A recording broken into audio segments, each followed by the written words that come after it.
এক আল্লাহই আপনার জন্য যথেষ্ট, ইনশাআল্লাহ কাউকে লাগবে না ইনশাআল্লাহ। কেউ যদি না থাকে, এক আল্লাহই আপনার আমার জন্য যথেষ্ট। এটা কি বিশ্বাস করেন কিনা? এই আল্লাহ পাকই আমাদেরকে বাঁচিয়ে রাখছেন, আল্লাহ পাকের হাতেই আমাদের জীবন, আল্লাহ পাকই আমাদেরকে খাওয়ান। আল্লাহ থাকলে কিচ্ছু লাগে না। আর যার আল্লাহ নাই, সারা দুনিয়া মিলেও তাকে সুখ দিতে পারবে না, তার কিছুই করতে পারবে না। এখন আসলে আমাদের সাথে আল্লাহ আছে কি না একটু নিজেরাই বুঝতে পারবো। আসলে আল্লাহ পাকের সাথে আমার সম্পর্ক কেমন। আল্লাহ বলে ডাকলে বা আল্লাহর কাছে দোয়া করলে কি আমার ভিতরে কোনো অনুভূতি আসে কি না? রাসূল সাল্লাল্লাহু আলাইহি ওয়াসাল্লামের নাম আসলে আমার ভিতরে কোনো অনুভূতি আসে কি না বুঝবেন ইনশাআল্লাহ। এটা আপনার আস্তে আস্তে বুঝে যাবেন। তাহলে নিজের তাজকিয়ার দিকে ফোকাস করেন, এবং তাজকিয়া অর্জন করার জন্য অবশ্যই সোহবত লাগে। যারা আত্মশুদ্ধিতে পরিপূর্ণ মানুষ, এই মানুষগুলোর সাথে পরামর্শ করে চলবে। আর নিজের দিন পালন করেন, দিনটাকে আর বিভক্ত হতে দিবেন। যারাই বিভক্তির দিকে নিয়ে যায় এদেরকে বয়কট করবেন, মিশবেনই না এদের সাথে। বরং আমি বলছি, বাংলাদেশে এমনিই তো শত শত দল হয়ে গেছে। এখন আপনি নিউট্রাল থাকবেন, নিজেকে বায়াসড করবেন না, নিউট্রাল থাকবেন। নিউট্রাল মানে নিরপেক্ষ। নিরপেক্ষ থেকে আপনি দেখবেন যে আসলে কার মধ্যে হকটা বেশি আছে। এরপর আপনার বুঝ অনুযায়ী কোরআন সুন্নাহর সাথে মিলিয়ে ওলামায়ে কেরামের পরামর্শে যেদিকে তারা আপনাকে হেদায়েতের পথে নিয়ে যাবেন সেই পথে আপনি চলেন, ইনশাআল্লাহ আপনি ঠিক পথে থাকবেন। এই জন্য আমি একা একা থাকতে নিষেধ করি। ওলামায়ে কেরামদের সাথে পরামর্শ করে চলবেন এবং ঐক্যবদ্ধ জীবনযাপন করুন। আর কিছু ভাইয়ের মধ্যে যদি খারাপ কিছু থাকে, তাদেরকে একদম আন্ডার এস্টিমেট করে ধুয়ে রেখে দেওয়ার দরকার নেই। কারণ যার মধ্যে খারাপ কিছু আছে, ওর মধ্যে ভালোও কিছু আছে। খোলা মনে ভালোগুলো নিয়ে নেবেন, খারাপগুলো আপনি ছেড়ে দিবেন। এখন বলতে পারে, আপনি কিভাবে বুঝবেন ভালো কোনটা খারাপ কোনটা? নিজে পড়বেন, নিজে জ্ঞান অর্জন করবেন, আল্লাহ পাক বিবেক দিয়েছেন, বোঝার চেষ্টা করবেন এবং আলেমদের সাথে পরামর্শ করবেন। ব্যাস, আল্লাহ পাক এরপরে আপনাকে যে পথে নিয়ে যাবেন ইনশাআল্লাহ সেই পথে আপনি চলুন। উম্মার বিভক্তি বাড়াবেন না। বাংলাদেশের লক্ষ লক্ষ মানুষ নামাজ পড়ে মসজিদে ঘুষখোর। বাংলাদেশের লক্ষ লক্ষ না, কোটি কোটি মানুষ মসজিদে নামাজ পড়ে মুসল্লি সুদখোর। অনেক মসজিদ কমিটি আছে সুদখোর। ভাই, আমার কথা বলতে কোনো ভয়ে কাজ করে না, আর আমি কারো পরোয়া করি না, সত্য কথা বলতে, এক আল্লাহ ছাড়া। বাংলাদেশে লক্ষ লক্ষ মানুষ আছে মসজিদে নামাজ পড়ে সুদখোর, ঘুষখোর, দুর্নীতিবাজ, করাপ্টেড। আমাদের কথা বলছি, দাড়ি টুপিওয়ালা মানুষ, আমরা বহু দাড়ি টুপিওয়ালা মানুষ আছি, সমাজে চলাফেরা করি, আমাদের রিজিক ঠিক নেই, হারাম খাচ্ছি। দোয়া কবুল হবে? আল্লাহ পাক আমাদেরকে হারাম থেকে বাঁচান, হারাম থেকে বাঁচান। এরপর পরিবার যখন গঠন করতে যাবেন, ভুল করে পরিবারে অনইসলামিক কোনো মতাদর্শকে স্থান দিবেন না। বিয়ে শাদী করার সময় খেয়াল রাখতে হবে কোন মেয়েটাকে বিয়ে করছে। একটা মেয়ের বাহ্যিক সৌন্দর্য সব কিছু না। 3 মাস 4 মাস খুব মজা লাগবে, তারপর দেখবেন যখন আসল লাইফে আমরা ঢুকে যাই, তখন দেখবেন দায়িত্ববোধটাই সবচেয়ে বড় কথা হয়ে দাঁড়ায়। এই রওনাক চলে যাবে, দিনদারিতা না থাকলে এই রওনাক চলে যাবে। মেয়ে দিনদার কিনা এটা দেখবেন সবার আগে। দিনদার হলে যদি একটু গায়ের রং কালো হয়, বিয়ে করে ফেলেন, বিয়ে করে ফেলেন। বিয়ে তো কঠিন করে ফেলছে সমাজ, জেনা সহজ হয়ে গেছে। আপনি 17 বছরে বিয়ে করতে পারবেন না, 17 বছরে আপনি জেনা করছেন, আল্লাহ মাফ করুক। বাংলাদেশে 17 বছর বয়সে জেনা করা ছেলে মেয়ের অভাব আছে? আদমশুমারির মতো এই কুমারিত্ব টেস্ট যদি করা হয় ছেলে মেয়েদের, তারপর দেখা যায় কি অবস্থা। তো বিয়েটাকে সহজ করা উচিত। বিয়ের বয়স একটা ফিক্স করা হয়েছে, এর সাথে তো আমরা এখন যুদ্ধ করতে পারবো না। পারবেন? ছেলেদের আচ্ছা ফিক্স করছে বুঝলাম। এখন ওই বয়সটা হয়ে গেলেই আপনার সন্তানের বিয়ের ব্যবস্থা করে ফেলেন এবং এটাকে সহজ করে দেন, এত জটিল করেন না, সহজ করে দেন, যাতে করে ওরা জিনা থেকে বেঁচে থাকতে পারে। তাই বিশ্বাস করেন, বহু দাড়ি টুপিওয়ালা মানুষ, এলেমওয়ালা মানুষ এইসব মিম্বরে দাঁড়ায় হক কথা বলতে পারে না জেনার কারণে। জেনার কারণে এই যে আমরা চলাফেরা করতেছি না, চোখের জেনা তো হচ্ছে অ্যাভেলেবেল। অনেক সময় মনেরও জেনা হয়ে যাচ্ছে, মনে খারাপ চিন্তা চলে আসতে পারে না, দেখবেন মনের নূরটা নষ্ট হয়ে যায়। তখন আপনার ইমানের ওই তেজটা কাজ করে না। খেয়াল করে দেখ, যখন মনের মধ্যে এই নূরটা নষ্ট হয়ে যায়, কিছু একটা নগ্ন মেয়েকে দেখে ফেলছেন বা একটা মেয়েকে দেখে আপনার অ্যাট্রাকশন তৈরি হয়ে গেছে, হতে পারে, কিন্তু হতে পারে, আমরা তো ফেরেশতা না, হতেই পারে। তখন দেখবেন মনের মধ্যে নূরটা নষ্ট হয়ে যায়। ওই সময় আপনি কিন্তু এই ইমানের জজবাটা শো করতে পারবেন। তখন নবী সাল্লাল্লাহু আলাইহি ওয়াসাল্লাম বলেছেন, তখন যদি বাসায় স্ত্রী থাকে তোমরা স্ত্রীর কাছে চলে যাবা, নিজের প্রয়োজন মিটাই নিবা, তাহলে এই শয়তানি মন থেকে চলে যাবে। তাই তো বিয়ে কঠিন, এটা মিটাবে কীভাবে? অনলাইনে ঢুকলেই দেখবেন আপনি নগ্নতা নগ্নতা নগ্নতা। এই ছেলে পেলে আমাদের সাথে যারা ঢাকায় থাকে এরা তো আরও জানে কী আছে ওখানে, কী হয়। ছেলে ছেলে নাই আর মেয়ে মেয়ে নাই, মেয়ে আর মেয়ে নাই, ও নিজে ছেলে। একটা মেয়ের যে চরিত্র খারাপ এটা বোঝার জন্যে এতটুকু যথেষ্ট যে ও মোটর সাইকেলের পিছনে বসছে কিভাবে এটা দেখবেন। কেন একটা আপনার শালীন দিনদার স্ত্রীকে নিয়ে যদি আপনি মোটর সাইকেলে জানো, দেখবেন তার বসার ধরনটা কেমন, আর যাদের সাথে যে প্রিমিক্সিংয়ে প্রেম প্রীতির সম্পর্ক করে এদের বসার ধরনটা কেমন। বসাই আপনাকে বলে দেবে কত বড় বেয়াদব, কত বড় আদবহীন বেহায়া একটা মানুষ। আমার কথা ইশারা দিচ্ছি, সব তো বলা যাবে না। তো এটাকে সহজ করবেন, এখানে দিনদারিতাকে প্রাধান্য দিবেন, ভুলেও দুনিয়াদারিকে প্রাধান্য দিয়েন না। ও বাপের কয় টাকা আছে, ওর বিয়ে করলে আমি পাবো কি, কত সুন্দর ঐশ্বরিয়া রায়ের মতো কিনা, এগুলো দেখার দরকার। এগুলো থাকে না, আস্তে আস্তে চলে যায়, দিনদারিতা থেকে যায়। ইব্রাহিম আলাইহিস সালামের স্ত্রীদের কথা আজকে আমরা স্মরণ করি না? হাজেরা আলাইহিস সালাম, তার ওই সবর, সাফা মারওয়ার সাই, তাওয়াক্কুল আল্লাহর কাছে এত পছন্দ হয়েছিল যে কিয়ামত পর্যন্ত যত মানুষ হজ করবে, সাই না করলে হজ হবে না আল্লাহ। তো একজন দিনদার মেয়ের দিনদারিতা আল্লাহর কাছে কিভাবে কবুল হয়ে থাকে? আমাদের মেয়েদেরকে বুঝান, বাসায় গিয়ে বোনদেরকে বুঝান, মাদেরকে বুঝান, স্ত্রীদেরকে বুঝান, তাদেরকেও একটা উদ্দেশ্যে আল্লাহ পাক সৃষ্টি করেছেন। কি উদ্দেশ্য? তারা যেন ইসমাইলের মতো প্রজন্ম জন্ম দিতে পারে। তাদেরকে সিরিয়াল দেখার জন্য পাঠানো হয় না, তাদেরকে রং তামাশা করার জন্য আর স্নো পাউডার মেখে বাইরে ঘোরার জন্য পাঠানো হয় না। এবং এটাকে কন্ট্রোল তো আমাদেরকে করতে হবে। এই যে বললাম, কন্ট্রোল করতে গিয়ে যদি দেখেন পারতেছেন না, আপনার দ্বারা হচ্ছে না, তখন কি প্রয়োজনে ডিসকানেক্টেড হয়ে যাবে। প্রয়োজনে ডিসকানেক্টেড হয়ে যাবেন, তাও নিজের দিনকে ক্ষতিগ্রস্ত হতে দিবেন। কিছু করেন নাই তো, চেষ্টার উপর চেষ্টা করে যাচ্ছেন আপনি 10 বছর, 15 বছর, 5 বছর, 7 বছর, কোনো রেজাল্ট পাচ্ছেন না। আর আপনি কি করবেন? দিন ছেড়ে দেবেন? আপনিও তাদের মতো হয়ে যাবেন? আপনাকে আপনার স্বতন্ত্র জায়গায় থাকতে হবে। আল্লাহ পাক তৌফিক দান করুন। জনগণের মধ্যে ইসলাম সম্পর্কে বিরূপ ধারণা সৃষ্টি হলো। বিশ্বাস করেন, আমি অনেক বড় বড় মহলে মেলামেশা করেছি এবং করেও যাই। আমি ফখর করছি না। অনেক সময় এমপি মন্ত্রীরাও পর্যন্ত ফোন করে কথা বলেন যে আপনি অর্থনীতি সম্পর্কে যা বলছেন এর সাথে আমরা একমত, অন্তত এই জায়গায় একমত, আলহামদুলিল্লাহ, তাও ভালো। আমি বলি পরের বিষয়গুলো পরে বুঝবেন, ওগুলোও বুঝবেন পরে ইনশাল্লাহ। আমি ফখর করছি না এটা, কিন্তু সাধারণ মানুষের সাথে মিশে আমি কি জানলাম জানেন? সাধারণ মানুষ, আম জনগণ কি মনে করে, বলে যে ভাই আপনি ইসলাম সম্পর্কে সুন্দর কথা বলেন, ভালোই, সবই ঠিক আছে, কিন্তু আপনাদের আলেমদের মধ্যেই তো ঐক্য নেই, আপনি কাদেরকে নিয়ে দিন কায়েম করবেন? আমাকে বলেন, আমি কি অ্যান্সার দিব? কি চাচা, কথা কি ঠিক না ভুল?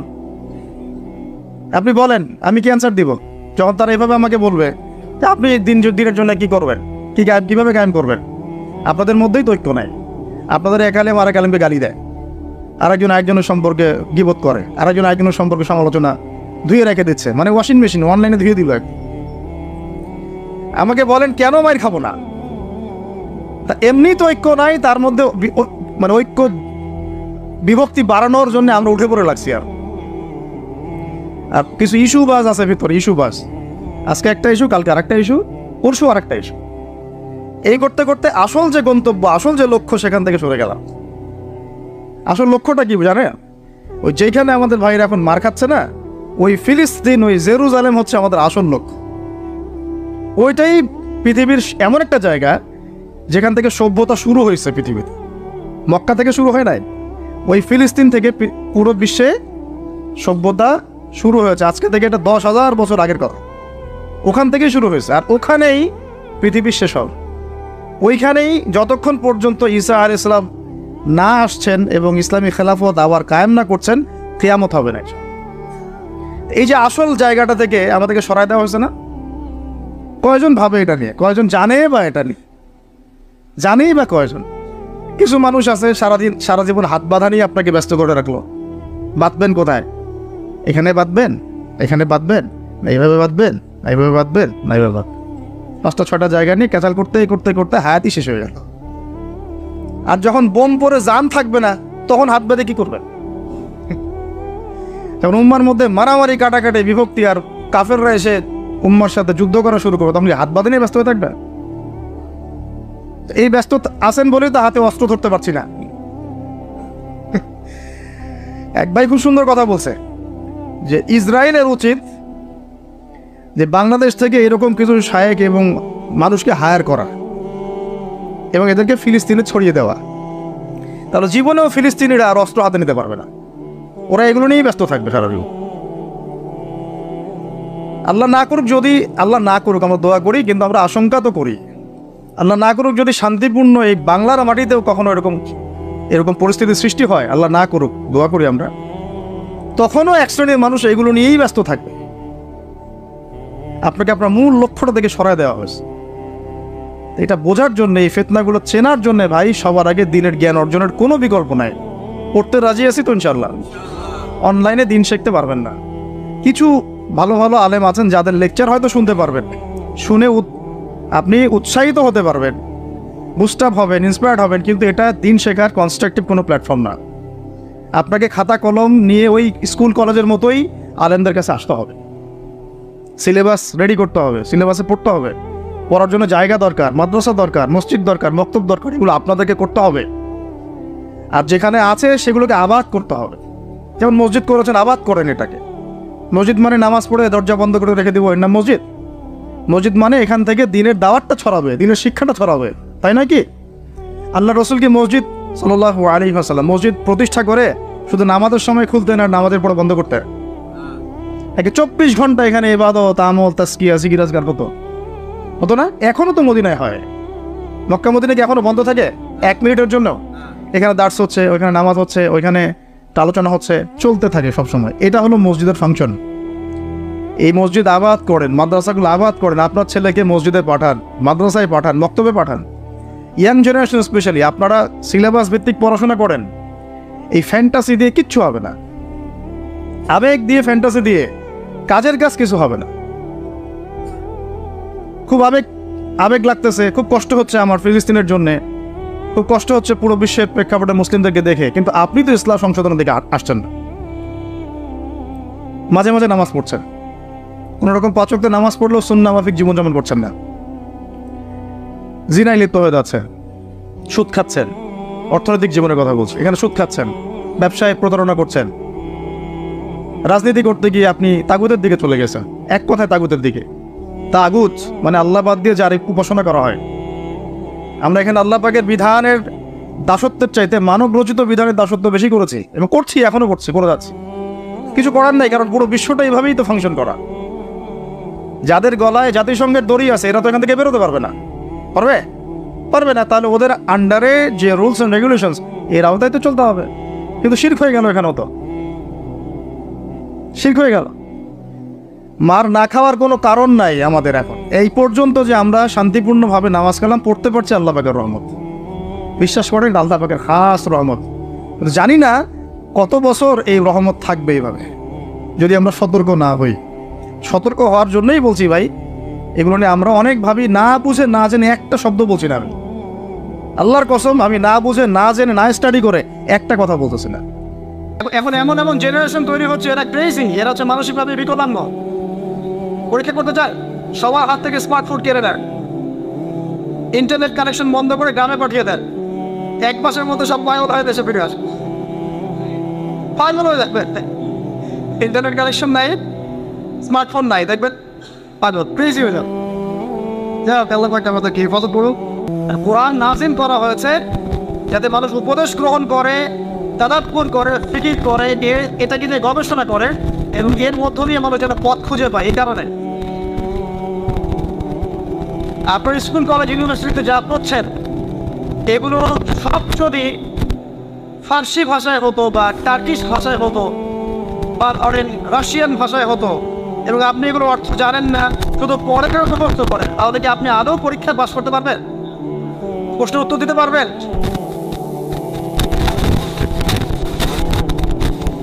অর্থ জানার জন্য কি করতে হবে? অর্থ জানার জন্য আরবি ব্যাকরণের মৌলিক বইগুলো শিখতে হবে। আরবি ব্যাকরণের মৌলিক বইগুলো আপনাকে পড়তে হবে। মাদ্রাসায় ক্ষেত্রে নামবেন, মাদ্রাসার যে আলেম ওলামারা আছেন তাদের কাছে পড়ে থাকতে হবে। আরবি ভাষা শিখতে হবে, এগুলো যদি খুব ডিফিকাল্ট মনে হয় সেক্ষেত্রে আপনি কমপক্ষে একটা বিশুদ্ধ তাফসীর কিনবেন, কিনে আপনি কোরআন নিয়মিত অর্থসহ পড়বেন। তবে এতটুকু পড়াশোনা করে কখনো নিজেকে মুফতি ভাববেন না, ফতোয়াবাজি শুরু করবেন। এটা গুরুত্বপূর্ণ নসিহত, কারণ অনেকে আবার অর্থ পড়ে ফতোয়া দেওয়া শুরু করে। একজন কোরআন পড়ে আমাকে বলেছিল যে কোরআনে তো 5 ওয়াক্ত নামাজই পেলাম না, 2 ওয়াক্ত নামাজ পাচ্ছি।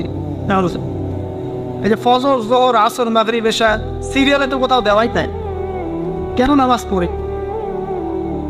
একজন কোরআন পড়েই বলছে, অর্থ পড়েই বলছে যে কোরআনে তো হাদিস মানার কোনো দলিল পেলাম না, কোরআনে কোথাও বলা হয়নি যে হাদিস মানো, এরকম বলছে।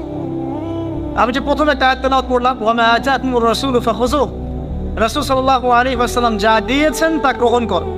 সূরা তাওবা, সূরা হাশরের 7 নম্বর আয়াত। ওয়া মা নাহাকুম আনহু ফাত্তাকু, এবং রাসূল যা থেকে নিষেধ করেছেন তাদেরকে, তো এই রাসূলের আদেশ নিষেধ মানার জন্য হাদিস লাগবে না? তার কোরআন পড়ে হাদিসের দলিল না পাওয়ার কারণ কি? কারণ সে খালি কাট পেস্ট প্রোটেস্ট্যান্ট ভার্সনে কোরআন পড়েছে, অর্থটা তাফসীরটা সে কেটে দেখে নেয়। অর্থ পড়ে উৎসাহিত করছি, তবে ফতোয়াবাজি করতে যাবেন না। আপনি যেটা বুঝবেন না আলেম ওলামার কাছে গিয়ে অবশ্যই জিজ্ঞাসা করে অর্থ ব্যাখ্যা জেনে নেবেন। ফাসালু আহলা যিকরি ইন কুনতুম লা তা'লামুন, তোমরা জ্ঞানীদেরকে জিজ্ঞাসা করবে যদি সে বিষয়ে তোমাদের জ্ঞান না থাকে। তো আবু যর রাদিয়াল্লাহু আনহুকে নবী সাল্লাল্লাহু আলাইহি ওয়াসাল্লাম বলছেন তিলাওয়াত, কোরআন তেলাওয়াতটাকে ওয়াজিব করে নাও নিজের উপরে। তো আমরা কি কমপক্ষে প্রতিদিন একটা করে সূরা পড়তে পারি না ভাই? কমপক্ষে একটা পৃষ্ঠা পড়তে পারি না? যারা আরেকটু বেশি পারি 5 পৃষ্ঠা, আরেকটু বেশি পারি 10 পৃষ্ঠা। হাফেজের কোরআনে 600 পৃষ্ঠা আছে, এই 600 পৃষ্ঠাকে আপনি 30 পারায় ভাগ করেন, প্রত্যেক পারায় 20 পৃষ্ঠা, এক পারায় 20 পৃষ্ঠা। তো আমি সকালবেলা ঘুম থেকে উঠে নিয়ে অর্ধেক পারা করে পড়তে পারি 10 পৃষ্ঠা। যারা একটু ভালো করে পড়তে পারি, ফ্লুয়েন্সি আছে, তারা 1 পারা করে পড়তে পারি। প্রতিদিন 1 পারা করে পড়লে প্রতি মাসে আপনি একটা করে খতম নিতে পারবেন। আচ্ছা, না পড়েন, প্রতিদিন 10 পৃষ্ঠা করে যদি পড়েন তাহলে 2 মাসে একটা খতম হবে, পারা যাবে? তাও না পারেন, প্রতিদিন 5 পৃষ্ঠা করে পড়েন, 4 মাসে একটা খতম হবে, বছরে 3টা খতম। কম নাকি? অনেক।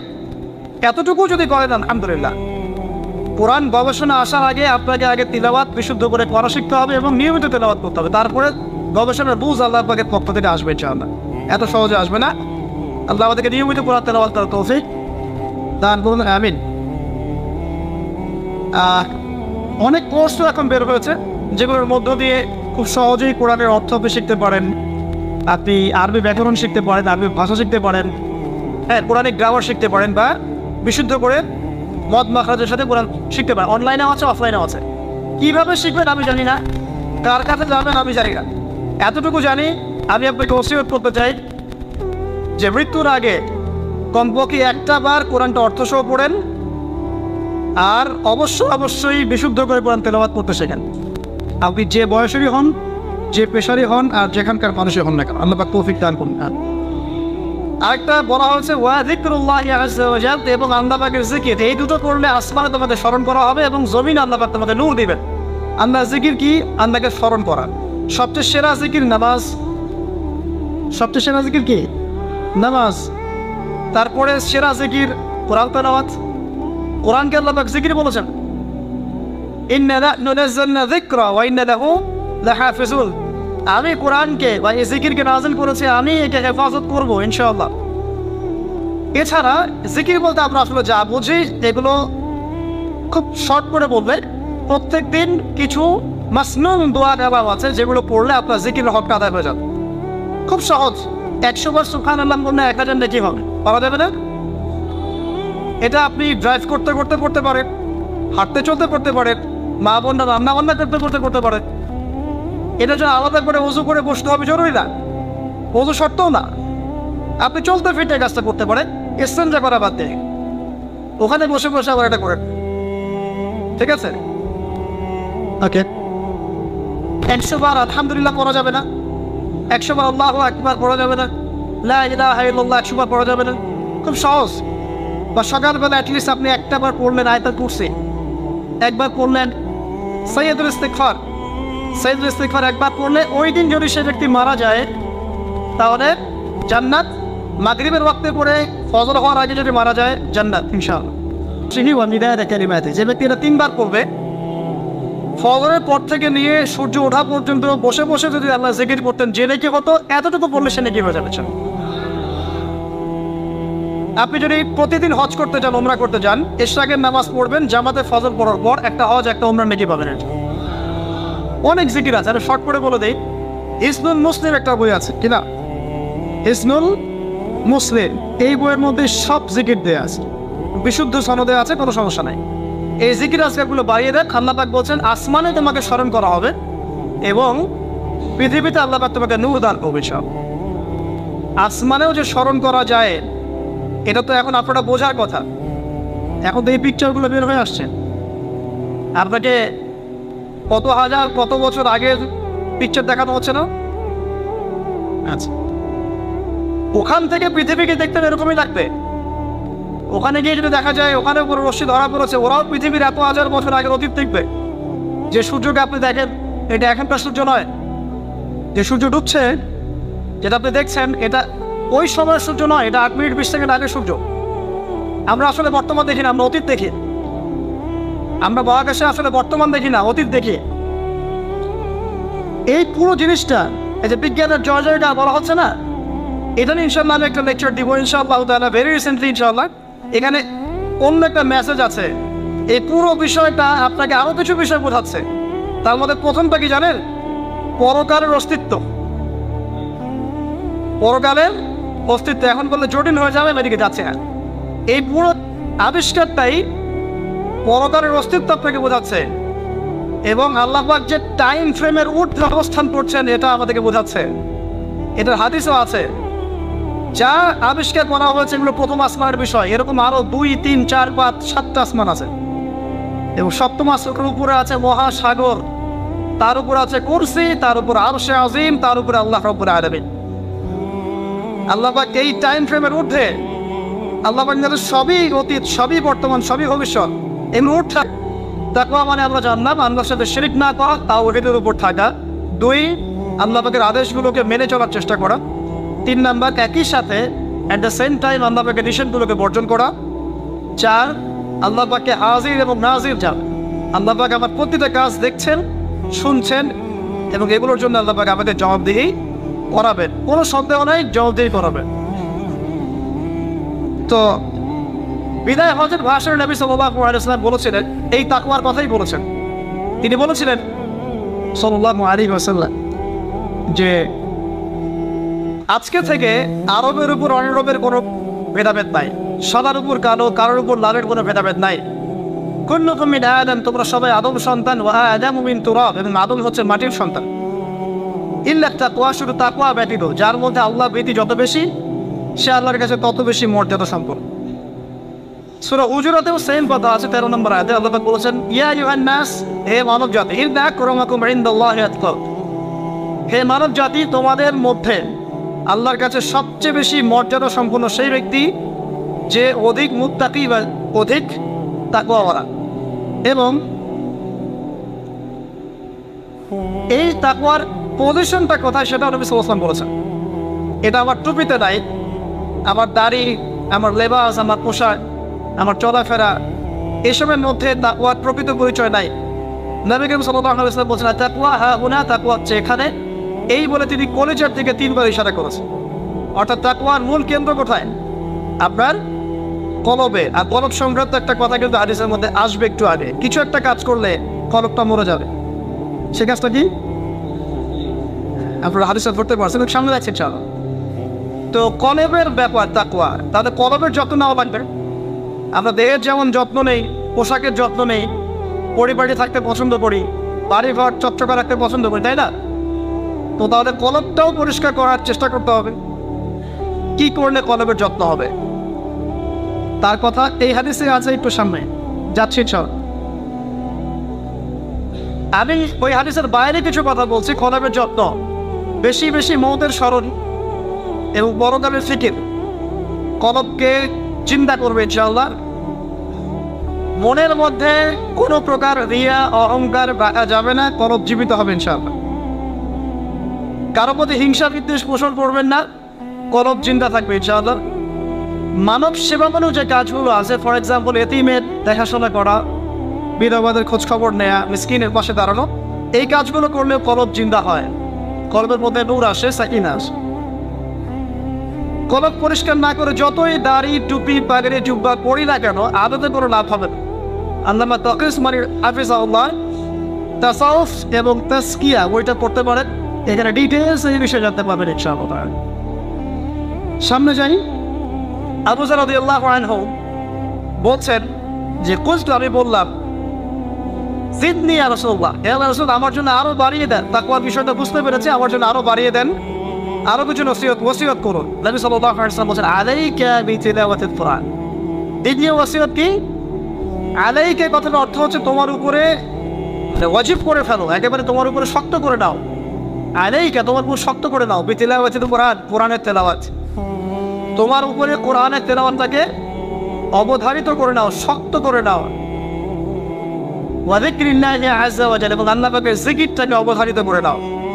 ফাইন্নাহু যিকরুন লাকা ফিস সামা, কারণ এই বিষয়টা আসমানে তোমাকে স্মরণের মাধ্যম হবে।